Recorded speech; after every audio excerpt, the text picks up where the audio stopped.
Mayor Watson, our current mayor, expressed a desire in going beyond the internal audit that McKinsey and Leslie Poole put together and doing a performance audit, an outside performance audit with a focus on mental health outcomes.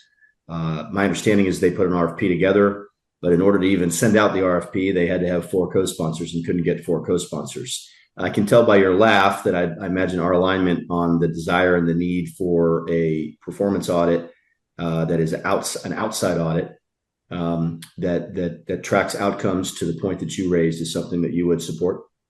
Absolutely. I think, frankly, more of that is needed across the board. And, one thing I'm hoping to take to council is something of a business background, which I think is in some cases missing or at least deficient on our current council. No, And no thinking doubt. about how do you have metrics and KPIs and reviews and understanding, are things working in 6 months or a year or 5 years? We're spending money on these different projects.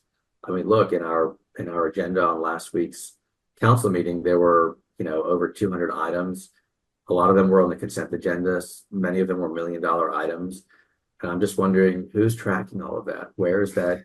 Is council do they have an eye on where that money is being spent, and is it creating value for people? I mean, that's our job. That's our core job. And anybody serving on a board would know that we are out there to create value for people and make sure that if you're stewards of other people's money, that we are generating value for it. And one thing that we may differ on is I've got no problem spending money. I just want to make sure that it does something valuable for people and serves them.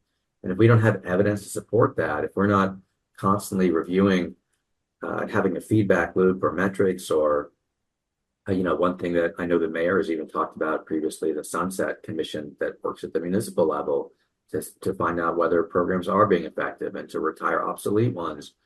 I think all of those things are valuable things for us to talk about and try and advocate for, because I do feel like, look, I'll give you one data point. And again, I apologize for nerding out here, but one thing that's missing in the budget, and I kind of alluded to this earlier, is historicals, right? When most people looking at a budget are going to be looking at budgets and actuals going back X amount of years to figure out where we are, where we came from, and how we go forward, what's creating value and what's not. That, my understanding, was pulled out of the budget years ago. And so there's no way to tell. I mean, think about it from your water bill, right? You look at your water bill and you're like, wow, I spent so much more this year than last year. What's going on? That actually happened to us, by the way, at our HOA, right? We looked at it about 7 years ago. There was a big spike. It turned out we went to go work with Allison's office and Austin Water and discovered we were being overbilled for something called the fire demand meter, which serves multifamily properties like ours. And we're saving $20,000 a year in water as our association. So that's about $150,000 by now. That's the kind of thing that I'll be hopefully looking for at the city for those kind of opportunities, but that's where historicals are really valuable. I wouldn't have known that without them. When you go back and look at the historicals, and I pulled the budgets back to 2016, between 2016 and 2020, that 4-year window, our total budget increased roughly about 20% in that window. We plateaued, right? We cut spending basically for 1 year during COVID. And then between 2021 and 2025, our spending has increased 40% since then. So we're spending about double the rate. And admittedly, some of that is, land is worth more in Austin, and that's how property taxes are generated. But a lot of that's also increasing to the max allowed cap before a public vote. Part of that's utility transfers that are covering those. Part of that's increasing fees and permits. Part of that's making Austin less affordable for average people. And so we need that perspective on council, and we need that information to make smart decisions about how we move forward as a city and can plan better.